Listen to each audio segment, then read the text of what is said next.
Today I'm going to show you a step-by-step recipe that's really very easy and so tasty. These are corn and jalapeno hush puppies. Now these are wonderful as appetizers, as a game time snack, or with a hearty country meal. I'm using up some fresh summer sweet corn and some homegrown garden jalapeños. I'm going to jump right into it here and I'll show you the dry ingredients.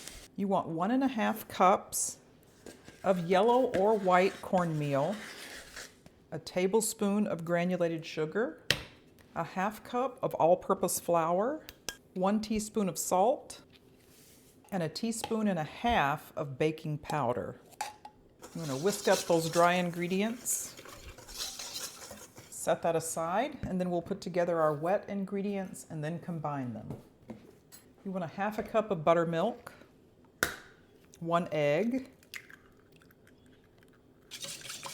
give that a little whisk, and then add in 3 finely chopped green onions, 1/3 cup of chopped jalapeno peppers, and 3/4 cup of fresh corn. Now you could also use frozen corn that's been thawed, or even canned corn. Just give that a good stir. I'm going to add it to the dry ingredients now. If it's a little too dry, I'll add in a little bit more buttermilk. And I think I'm going to do that. Just a few tablespoons more.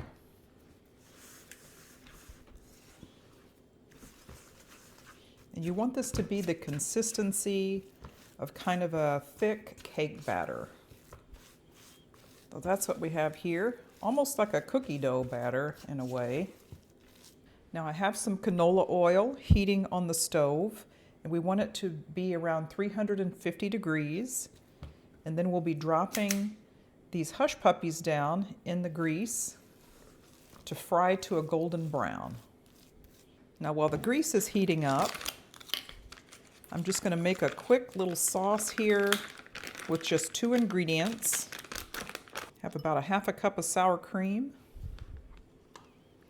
and some sriracha sauce.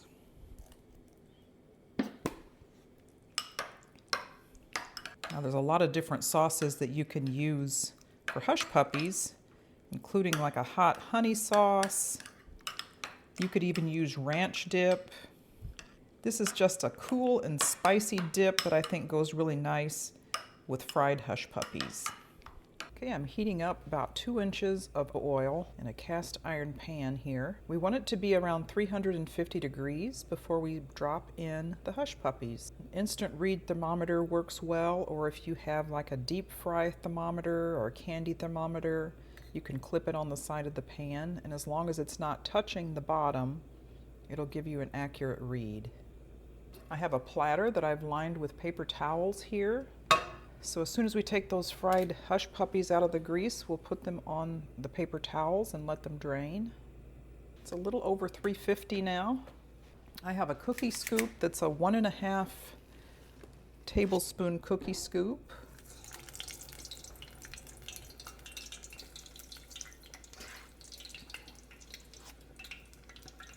You don't want to crowd them too much. I'll just put several in. You still want to maintain that grease at 350 degrees. If it gets too high, you'll want to turn it down a little bit. You'll just want to fry them up until they're golden brown. They probably won't cook more than 3 to 4 minutes, but we'll do a test to make sure they're done in the middle. I'm going to take those out. They're starting to pop a little bit, so be careful of that. Let's do a test on one of these. Yeah, those are not done. Okay, I'm going to make them not so big. Okay, I'm going to get my screen out so they don't pop all over the place.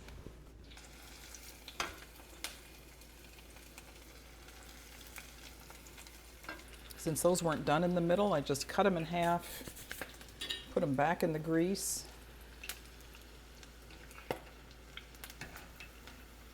We're just going to fry them up like that. Those ones that are a little bit smaller should be done in the middle. I'm only doing about a half of this, a tablespoon and a half scoop.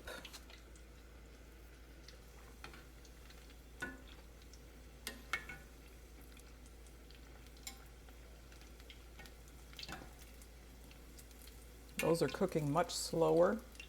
I turn the heat down so they're not as likely to pop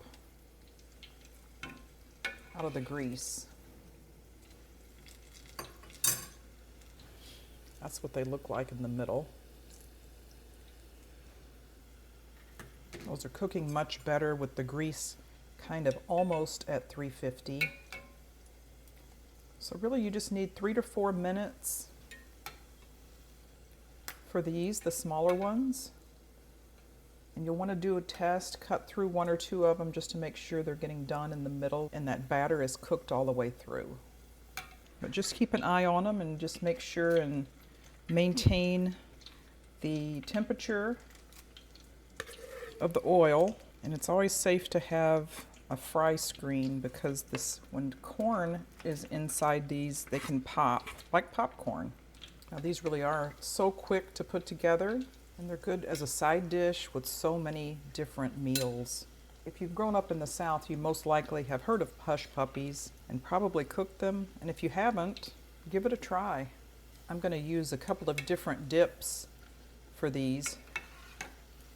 And again, if you're having it with a meal, you really don't need a dip at all. You can just have them as a bread side. But if you want these as an appetizer, they're really good served with hot honey.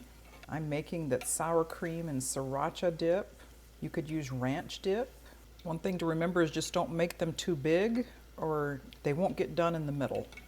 So I'm thinking about a little bit, like a teaspoon and a half of batter is really all I used for these last ones. And I think that's just about perfect. I'm going to cut the heat. Those are done. Okay, now for our taste test of our corn and jalapeno hush puppies. I put a little Mike's Hot Honey on one. Very crunchy and crispy. They're wonderful hot like this and has a little sweetness from the corn. My jalapenos were not too hot, and then the freshness of that green onion in there really comes through. That sriracha sour cream and the hot honey together even is really good. The outside is hot and crunchy. The inside is soft and pillowy. I really hope you try these, and if you do, comment down below and let me know how you use them in your meal. Was it an appetizer or a bread side dish? However you eat them, they're delicious. Thanks so much for joining me today on Hope's Homemade Kitchen as we made corn and jalapeno hush puppies. We'll see you next time.